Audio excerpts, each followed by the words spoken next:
Kumusta po kayo? Bago po ang lahat, first things first.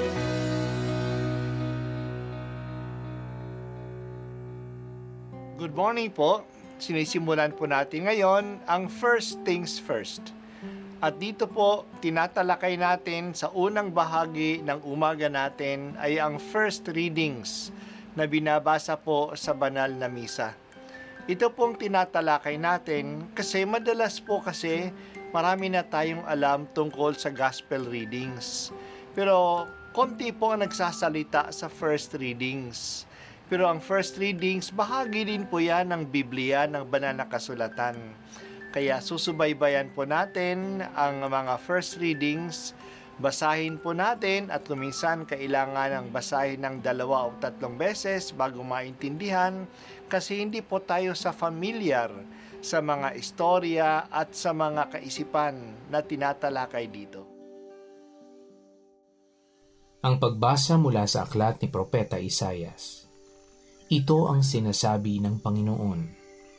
Hindi magluluwat. Ang kagubatan ay magiging bukirin, at ang bukirin ay magiging kagubatan. Sa panahong iyon, maririnig ng bingi ang pagbasa sa isang aklat, at makakakita ang mga bulag.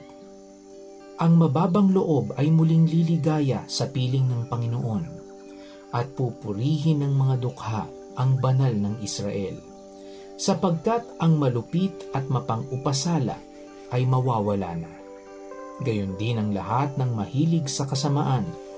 Lilipulin ng Panginoon ang lahat ng naninirang puri, mga sinungaling na saksi at nagkakait ng katarungan sa mga matuwid. Ito ang sinasabi ng Panginoon, ang Diyos na tumubos kay Abraham, tungkol sa sambahayan ni Jacob.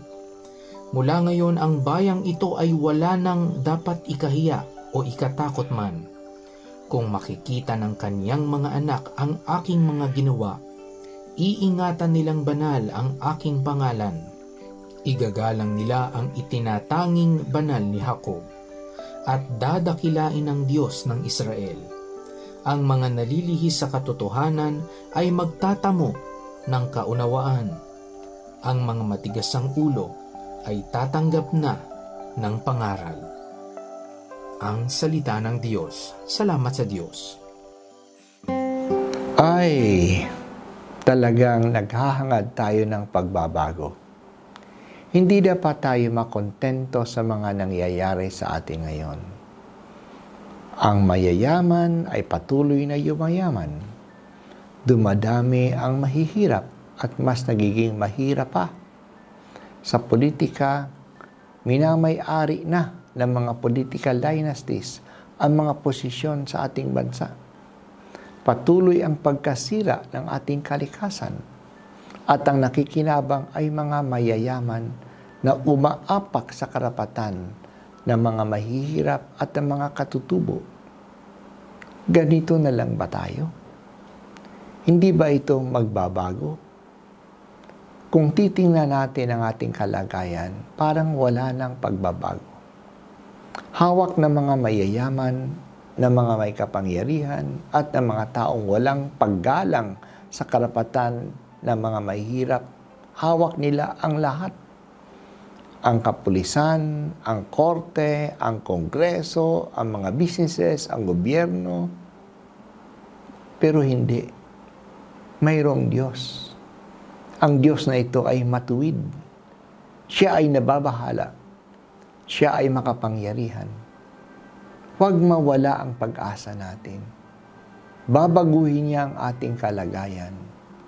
Kaya nga sinabi sa atin sa pagbasa, maririnig ng bingi ang pagbasa sa isang aklat. Makakakita ang bulag, ang malupit at mga mahilig sa kasamaan ay mawawala na. Lilipulin ng Panginoon ang mga sinungaling na saksi at nagkakait ng katarungan sa mga matuwid. Huwag tayong maniwala na wala ng pagbabago. Darating ang Diyos. Siya ang ating inaasahan. Kaya patuloy natin siyang dakilain. Ang mga nalilihis sa katotohanan ay magtatamo ng pagkaunawa at ang matigas ng ulo ay tatanggap ng pangaral. Ang panahon ng Adbyento ay panahon ng pag-asa. Hindi tayo umaasa dahil magaling tayo o malakas tayo. Umaasa tayo dahil sa gagawin ng Diyos. Kaya ang pag-asa natin ay hindi nakasalalay sa ating kakayahan, kundi sa katapatan at pag-ibig ng Diyos na nagmamahal sa atin. Kung hindi tayo kokontento sa mga nangyayari sa mundo natin ngayon, mas lalong hindi nakokontento ang Diyos. Siya yata ang may likha ng mundo at ginagawa niya itong mabuti at maganda. Siya yata ang may likha sa ating mga tao at ginagawa tayong kawangis niya na tagapamahala sa lahat ng nilikha niya. Hindi niya pababayaan na basta na lang mabulok ang kanyang ginawa. Ibinigay niya si Jesus upang tayo'y tubusin.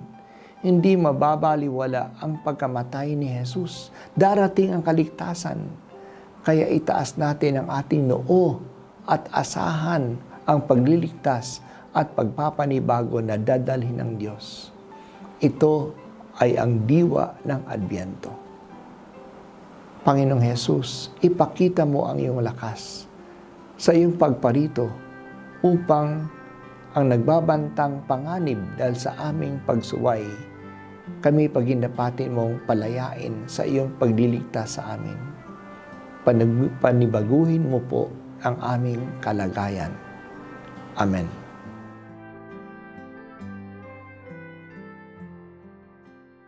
At ako po ay si Bishop Broderick Pabilio, dito sa First Things First.